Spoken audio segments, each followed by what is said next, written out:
नमस्कार, आपका स्वागत है हमारे चैनल बायो गुरु पर। आज हम क्लास 12 का चैप्टर 9 एंजाइम का पार्ट 3 पढ़ रहे हैं। तो चलिए वीडियो स्टार्ट करते हैं। अगर अभी तक आपने हमारे चैनल को सब्सक्राइब नहीं किया है तो चैनल को सब्सक्राइब कीजिए और बेल आइकन को जरूर प्रेस कर दीजिए ताकि हमारी नई वीडियो की नोटिफिकेशंस आप तक सबसे पहले पहुंच जाए।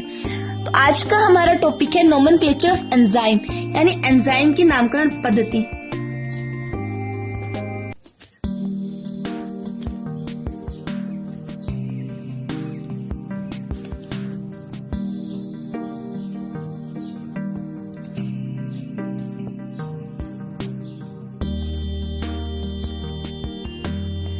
वैज्ञानिक ड्यूक्लोक्स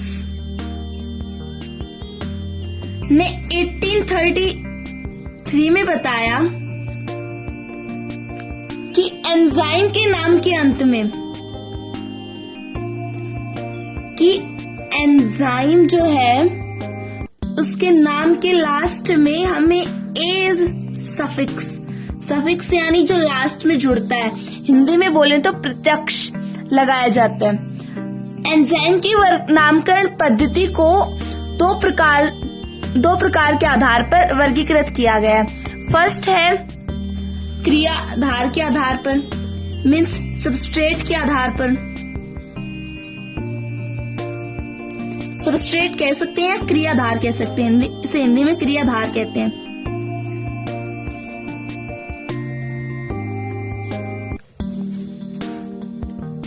इसमें क्या करते हैं, सबस्ट्रेट के लास्ट में, एंडिंग में जिसका नाम खत्म होता है तो एज सफिक्स जोड़ देते हैं, जिससे एंजाइम का नाम हमें मिल जाता है। जैसे एग्जाम्पल से समझे तो सुक्रोज ले लेते हैं। सुक्रोज के लास्ट में एज सफिक्स जोड़ दिया तो सुक्रेज बन गया। क्या बन गया? सुक्रेज। दूसरा उदाहरण ले, माल्टोज। इसके लास्ट में भी अगर हमने एज सफिक्स जोड़ दिया तो माल्टेज बन जाएगा।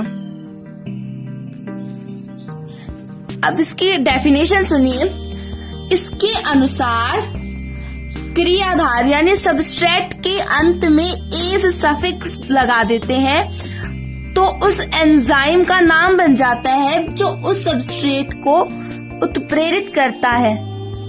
एक बार फिर से देखिए, एंजाइम की नामकरण पद्धति ड्यूक्लोक्स ने 1833 में बताई। क्या बताया कि एंजाइम के लास्ट में एज सफिक्स जोड़ देते हैं। वर्तमान में इसकी दो पद्धतियां हैं, एक तो सबस्ट्रेट के आधार पर और एक प्रोसेस के आधार पर, मीन्स अभिक्रिया के आधार पर। पहला हम पढ़ रहे हैं सबस्ट्रेट के आधार पर। यहाँ हमने सबस्ट्रेट के लास्ट में एज सफिक्स जोड़ दिया जो एंजाइम बन जाता है। जैसे उदाहरण से सुक्रोज के लास्ट में एज जोड़ा तो सुक्रेज एंजाइम बन गया। क्रियाधार सबस्ट्रेट के नाम के अंत में हमने एज सफिक्स जोड़ दिया तो उस एंजाइम का नाम बन जाता है जो उस सबस्ट्रेट को उत्प्रेरित करता है। नेक्स्ट आता है हमारा प्रोसेस के आधार पर। प्रोसेस यानी रासायनिक अभिक्रिया के आधार पर।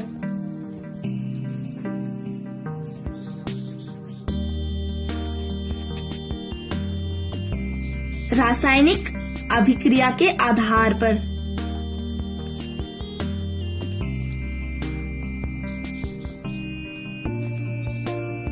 तो देखिए से इस अभिक्रिया में क्या कहा गया, जो प्रोसेस होती है उसके लास्ट में, यहाँ सबस्ट्रेट था, यहाँ है प्रोसेस के लास्ट में एज सफिक्स जोड़ दें तो उस एंजाइम का नाम बन जाता है। यह पद्धति जो है ये बहुत फेमस और प्रचलित पद्धति है। इसमें क्या करेंगे कि एंजाइम का नाम उसके द्वारा उत्प्रेरित क्रिया के आधार पर किया जाता है। जैसे एक एग्जाम्पल ले, ये एग्जाम्पल्स हैं। आपने एक रिएक्शन सुनी होगी, डीएनए पॉलीमराइजेशन। अगर हम इसके एंड में एज सफिक्स, इसे हम एज कहेंगे, क्या कहेंगे, एज। एज सफिक्स जोड़ दे तो क्या बनेगा, डीएनए पॉलीमराइज बन जाएगा।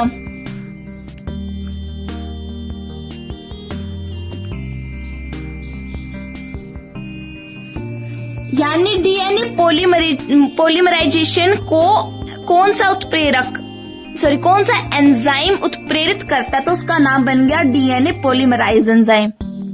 और एग्जाम्पल देखें तो जैसे हो गया हाइड्रोलाइसिस रिएक्शन होती है,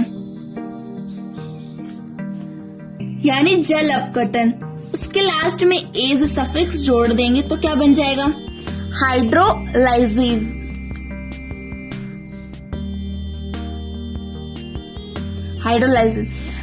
जैसे ऑक्सीडेशन रिएक्शन होती है, उसके लास्ट में ए सफिक्स जोड़ देते हैं, ऑक्सीलेज बन जाएगा। और डिहाइड्रोजनेशन होती है, उसके लास्ट में ए सफिक्स जोड़ेंगे तो क्या बनेगा, डिहाइड्रोजिलेज। ये एंजाइमों के नाम है। ये जो पद्धति है एंजाइम के नामकरण की पद्धति, ये IUB द्वारा दी गई, यानी इंटरनेशनल यूनियन बायोलॉजी, अंतर्राष्ट्रीय जैव रासायनिक संगठन द्वारा एंजाइम के नामकरण की पद्धति प्रतिपादित की गई।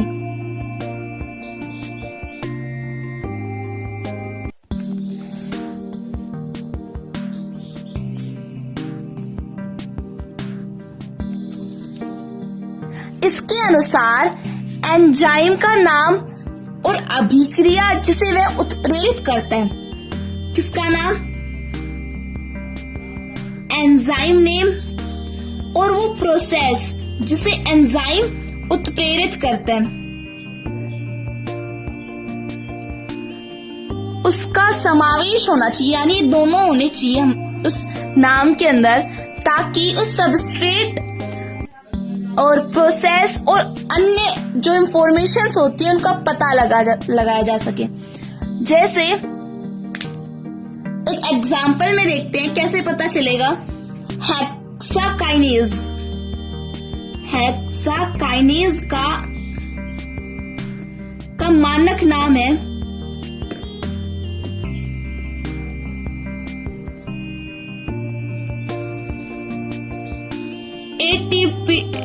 ATPD हेक्सेज 6 phosphate transferase.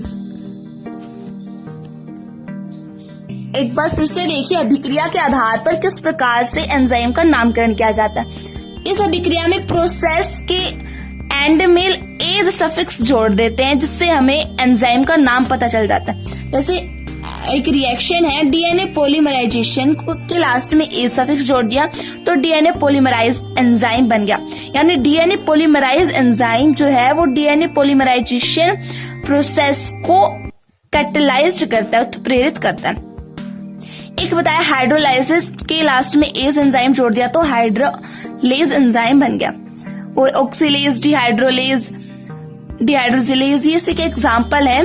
ये प्रोसेस जो है रासायनिक अभिक्रिया के आधार पर ये IUB की फुल फॉर्म क्या है, इंटरनेशनल यूनियन ऑफ बायोलॉजी, यानी अंतर्राष्ट्रीय रासायनिक संगठन, अंतर्राष्ट्रीय जैव रासायनिक संगठन द्वारा एंजाइम की पद्धति प्रतिपादित की गई।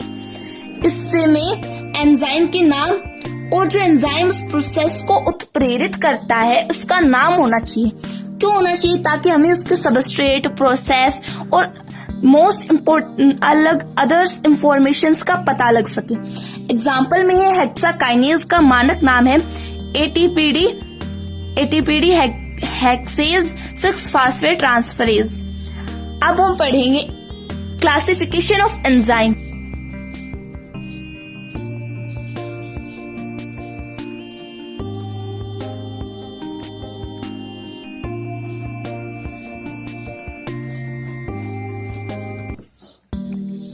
इन क्लासिफिकेशंस ऑफ एंजाइम को याद करने के लिए हम एक अच्छी ट्रिक बताएंगे। जिसे पढ़ते ही आपके अच्छे से याद हो जाएंगे। Classifications of enzyme. Classifications of enzyme ने IUB के द्वारा 6 भागों में बांटा गया। कितने भागों में बांटा गया है? 6 भागों में।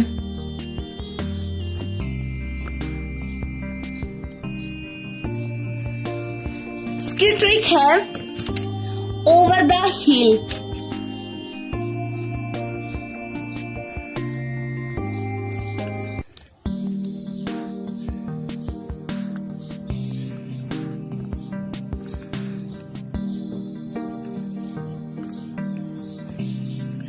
इसमें O से एक नाम बन जाएगा, T से, H, I और डबल L से। 6 हो गए, 1 2 3 4 5 6। ये L का है। O से बन जाएगा ओवर द हिल्स। इसमें O से बन गया ऑक्सीडो रिडक्टेज, T से ट्रांसफरेज, H से हाइड्रोलेज और I से आइसोमरेज, L से लाइलेज और दूसरे L से हो गया लाइगेज। अब इसमें हम नंबर से पढ़ेंगे कि ये क्या होते हैं। आपको इस ट्रिक से अच्छे से याद हो जाएंगे जो 6 क्लासिफिकेशन ऑफ एंजाइम है ये। तो इसमें से हमारा फर्स्ट है ऑक्सीडो रिडक्टेज।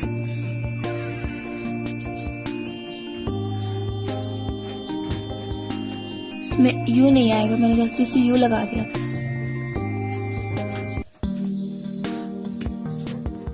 यहाँ आएगा ऑक्सी, ये गलती से DU लगाना भूल गई थी। Oxy reductase, oxido reductase. नाम से ही पता चल रहा है इसमें 2 रिएक्शंस है। कौन कौन सी हैं? ऑक्सीडो से तो हो गया ऑक्सीडेशन। ऑक्सीडेशन को हिंदी में क्या कहते हैं? ऑक्सीकरण। और रिडक्ट है रिडक्शन, यानी कि अपचयन। ऑक्सीकरण और अपचयन दोनों क्रियाएं हो रही हैं। ये इसमें जो एंजाइम होता है वो ऑक्सीडेशन और रिडक्शन दोनों प्रोसेस को, रिएक्शंस को स्पीड अप करता है, यानी इनको बढ़ाता है। इन दोनों को हम संयुक्त रूप से क्या कहते हैं? रिडॉक्स। रिडॉक्स रिएक्शन में क्या होता है? या तो loss and gain of electron होता है, यानी कि इलेक्ट्रॉन का या तो हमें प्राप्त होगा इलेक्ट्रॉन या उसकी हानि होगी। ये होता है loss and gain of electron. Reduction में क्या होता है? इसमें हाइड्रोजन जुड़ता है और ऐसे कर देते हैं प्लस, ये हाइड्रोजन आयन बन जाएगा ऐसे। और ऑक्सीडेशन में हाइड्रोजन रिड्यूस होता है, यानी निकलता है। इसे दूसरी परिभाषा में बोले तो क्या होता है? एक सबस्ट्रेट से दूसरे सबस्ट्रेट में इलेक्ट्रॉन का ट्रांसफर होता है, यानी ट्रांसफर ऑफ इलेक्ट्रॉन। ये मॉलिक्यूल भी हो सकते हैं या फिर हम सबस्ट्रेट कह रहे हैं इसे। For example oxidase.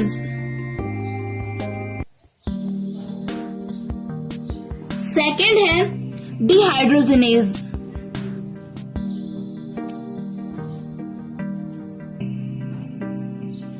ये क्या, इसको हम थोड़ा, इसमें क्या होता है? हाइड्रोजन रिमूव होता है, विहाइड्रोजनीकरण। तो विहाइड्रोजनेज बन जाएगा इसमें, यानी डिहाइड्रोजनेज। इसमें help in removal of hydrogen,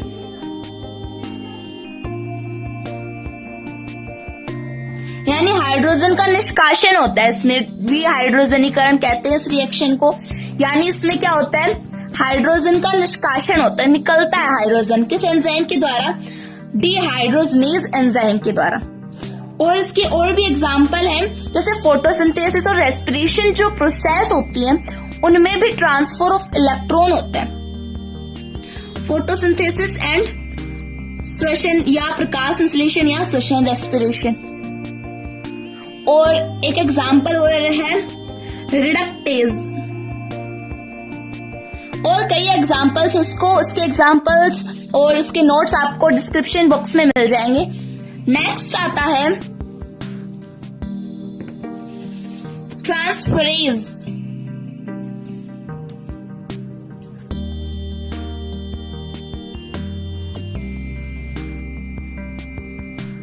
इसमें नाम से ही पता चल रहा है कि यहाँ ट्रांसफर होगा।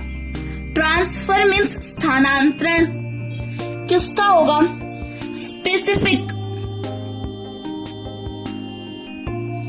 फंक्शनल ग्रुप का।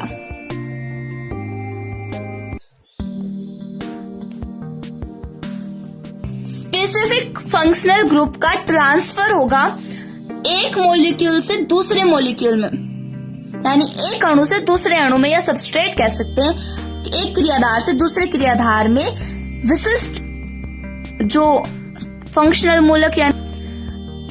मूलक या समूह का स्थानांतरण होता है। जैसे उदाहरण है, एग्जाम्पल में हो गया काइनेज, ट्रांसएमिनेज,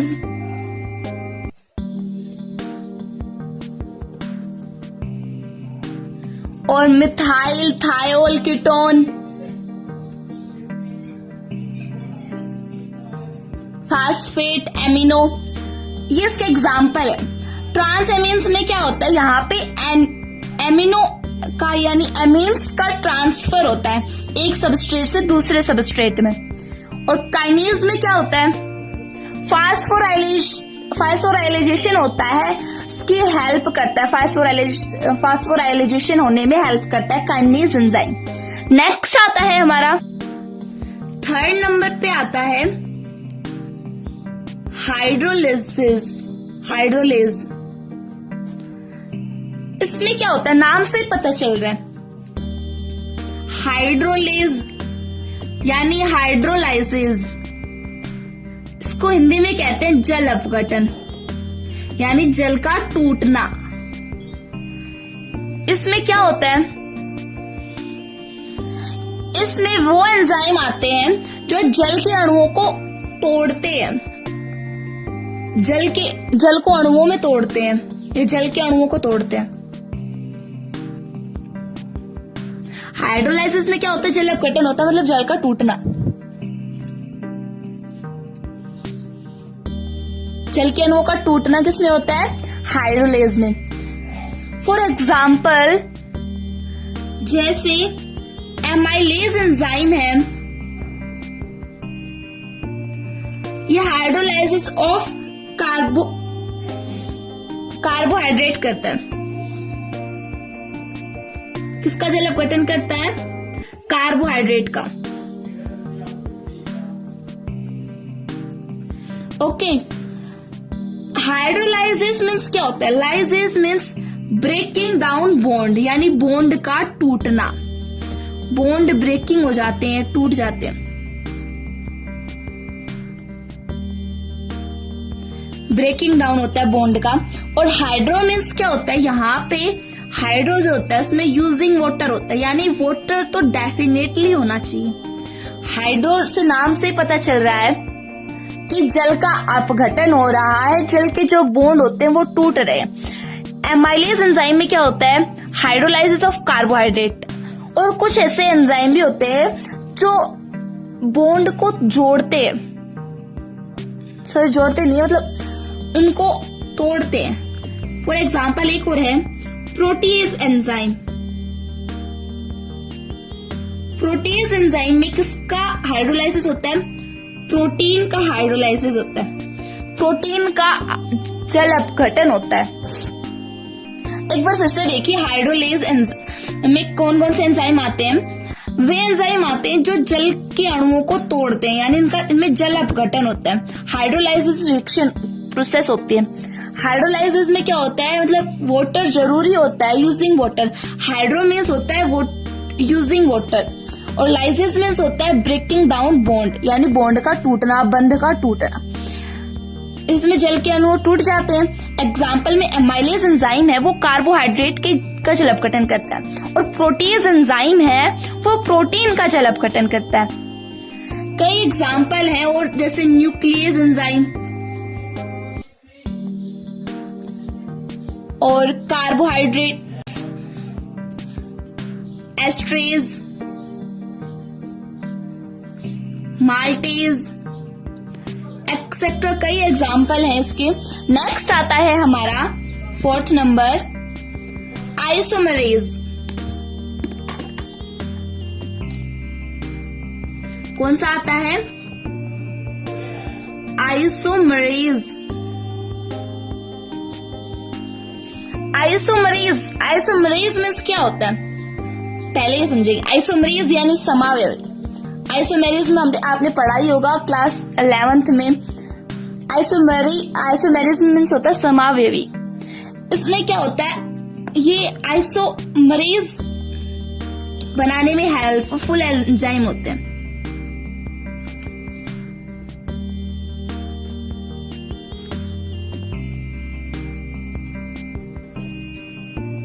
क्या बनाने में हेल्पफुल होते हैं? आइसोमेरेज बनाने में। आइसोमेरेज में क्या होता है, यहाँ आइसोमेरेज से जो वर्ड बनता है वो होता है आइसोमेरेज, यानी समावयवता।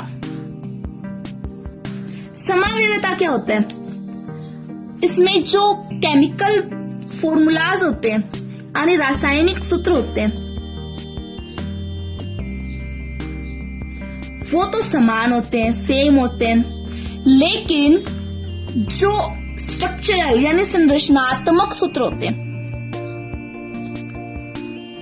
वो डिफरेंट होते हैं।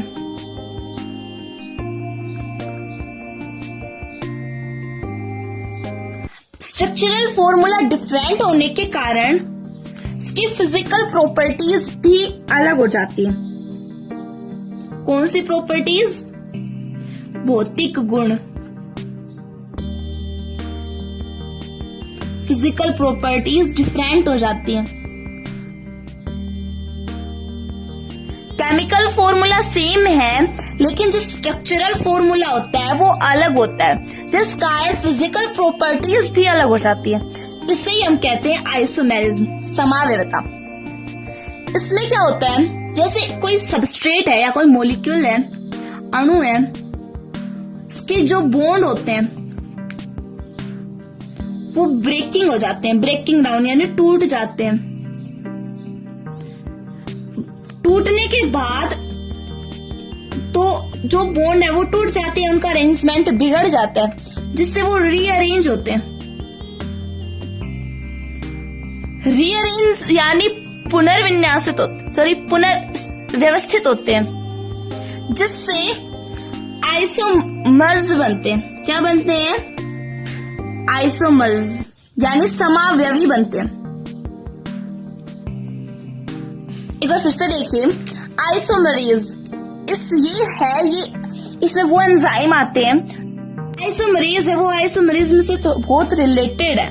मतलब आइसोमरेज में क्या होता है? समावयता। समावयता मतलब इसमें केमिकल फॉर्मूला तो सेम हो लेकिन स्ट्रक्चरल फॉर्मूला है वो डिफरेंट हो। स्ट्रक्चरल फॉर्मूला डिफरेंट होने के कारण फिजिकल प्रॉपर्टीज भी डिफरेंट हो जाती हैं, जिससे जो मॉलिक्यूल होता है, अणु होता है, उसके बंध टूट जाते हैं, ब्रेक डाउन हो जाते हैं और वो बॉन्ड रीअरेंज होते हैं, पुनर्व्यवस्थित होते हैं, जिससे समावयवी आइसोमर्स बनते हैं। फॉर एग्जाम्पल जैसे आइसोमरेज होता है,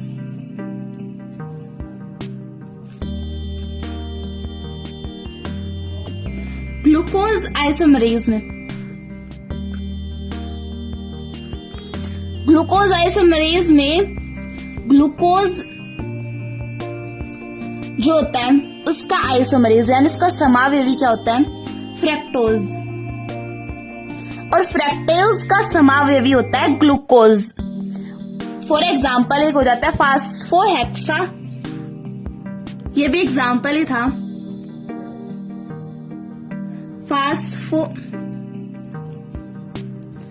फास्फोहेक्सा आइसोमरेज।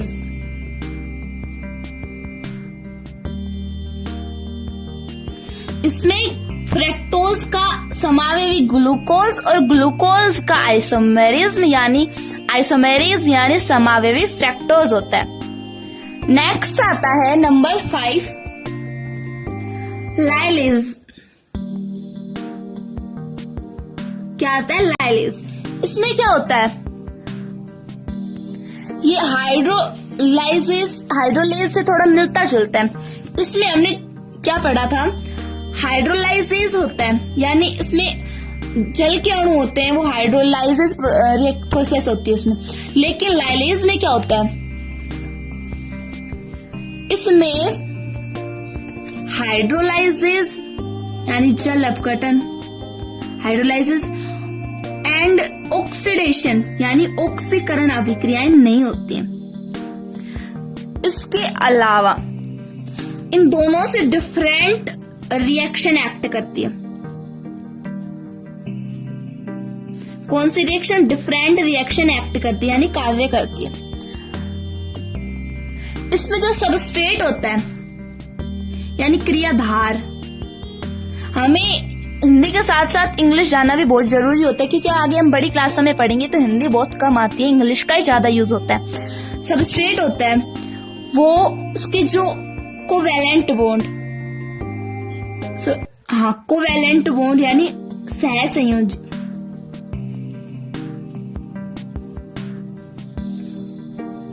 सहसंयोजी जो बंध होते हैं वो टूट जाते हैं, ब्रेक हो जाएंगे, ब्रेक डाउन हो जाएंगे, जिससे नए ग्रुप्स बनते हैं। नए ग्रुप रिलीज होते हैं, उनका निष्कासन होता है। क्या होता है लाइलेज में, ये हाइड्रोलाइसिस जैसी होती है, इसमें टूटते हैं, लेकिन इसमें हाइड्रोलेज जो एंजाइम थे उसी के प्रकार होता है, लेकिन इसमें हाइड्रोलाइसिस और ऑक्सीडेशन के अलावा अदर रिएक्शन रिएक्ट करती है। जैसे सबस्ट्रेट जो होता है क्रियाधार, उसमें जो कोवैलेंट बॉन्ड यानी सहसंयोजी बंध होते हैं वो टूट जाते हैं और नए ग्रुप्स होते हैं वो रिलीज हो जाते हैं, यानी नए समूह का निष्कासन होता है। फॉर एग्जाम्पल हो गया इसका एल्डोलेज, और एक और है डीकार्बोक्सिलेज।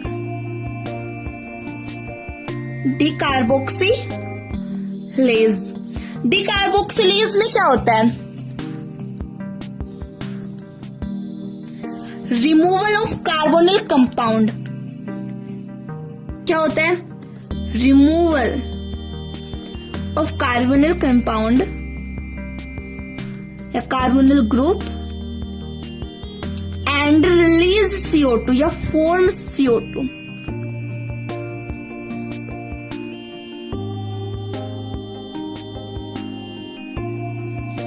यानी कि कार्बोनिल ग्रुप हट जाता है और CO2 भी अलग हो जाती है। जैसे इसको स्ट्रक्चर से समझते हैं, इसकी स्ट्रक्चर होती है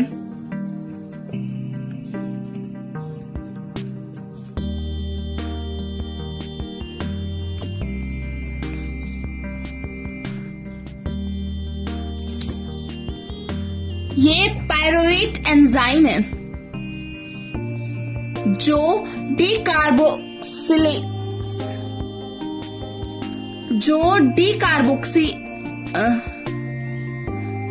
डीकार्बोक्सिलेशन अभिक्रिया से टूट जाता है। किस किस में टूटेगा, ये यहां से अलग हो जाता है, O2 निकल गया, और जो ये पार्ट है इस पर कार्बन की वैलेंसी पूरी नहीं हो रही है,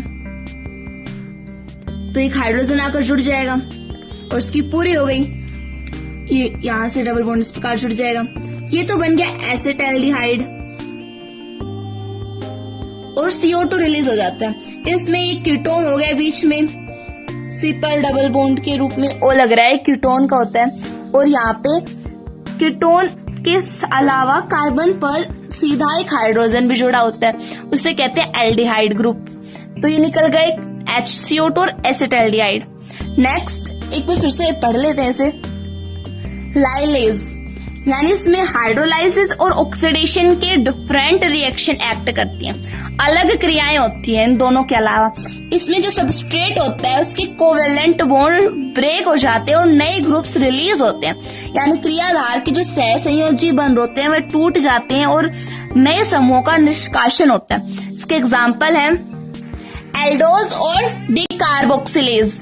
डीकार्बोक्सिलेज में क्या होता है, removal of carbonyl group and from CO2, यानी जो कार्बोनिल ग्रुप होता है वो हट जाता है और CO2 गैस निकलती है। ये हमने इसे स्ट्रक्चर से समझा है, रिएक्शन से।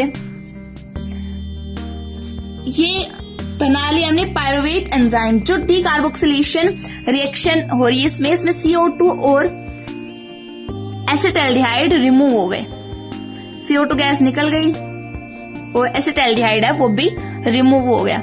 नेक्स्ट आता है हमारा, लास्ट है ये नंबर 6, लिगेज एंजाइम। इसमें वो एंजाइम आते हैं, पहले से देखिए, लिगेज एंजाइम, इसमें नाम से ही पता चल रहा है इसमें ऐड होगा, इसमें ऐड होंगे, कोई भी कंपाउंड ऐड होंगे। यहां हमने देखा था कि उस वाली रिएक्शन में लाइलेज में कि जो कोवेलेंट बॉन्ड है वो टूट रहे थे, किसमें? लाइलेज में।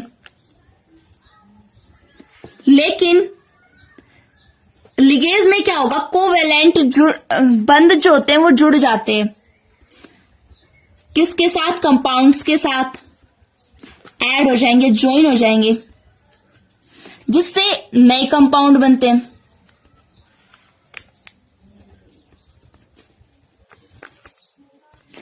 ऐसी जो रिएक्शंस कैटेलाइज्ड होती हैं उन्हें हम कहेंगे लिगेज एंजाइम।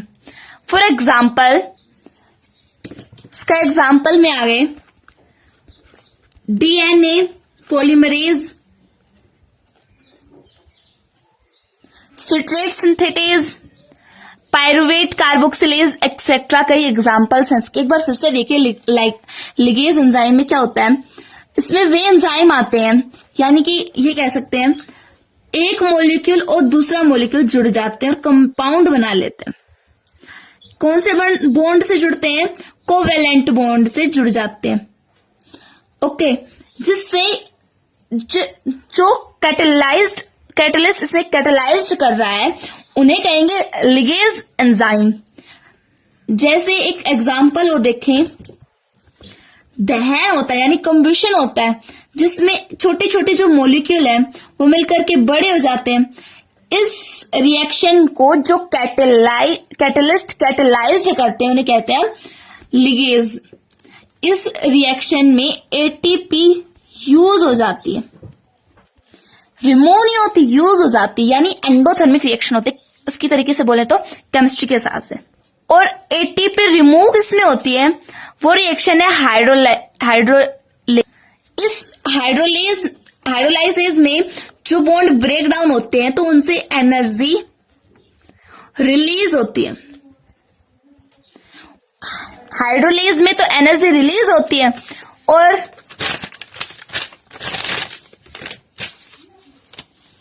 लिगेज में ATP यूज आ जाती है, यानी एनर्जी यूज आ जाती है। आशा करती हूँ कि आपको वीडियो समझ में आया होगा। हमारे चैनल को सब्सक्राइब करें, वीडियो को लाइक और शेयर जरूर करें। धन्यवाद।